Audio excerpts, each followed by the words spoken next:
Donasyon ng US para sa healthcare, gagamitin ng pamahalaan para palakasin ang sistemang pangkalusugan, pagtugon sa mga nakahahawang sakit.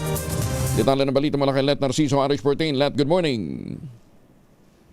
May nakalatag ng mga programa ang pamahalaan na paggagamitan ng 600 milyong dolyar na donasyon ng Estados Unidos para sa pangangalagang pangkalusugan.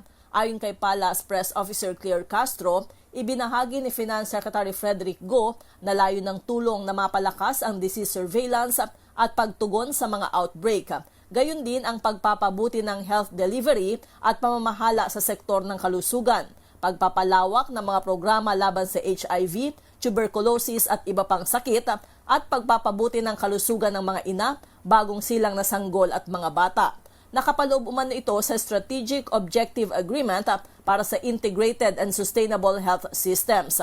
Ang Department of Health ang mangunguna sa pagpapatupad ng mga programa. Ito si Let Narciso para sa DZRH. Una sa Pilipinas, una sa Pilipino. Maraming salamat.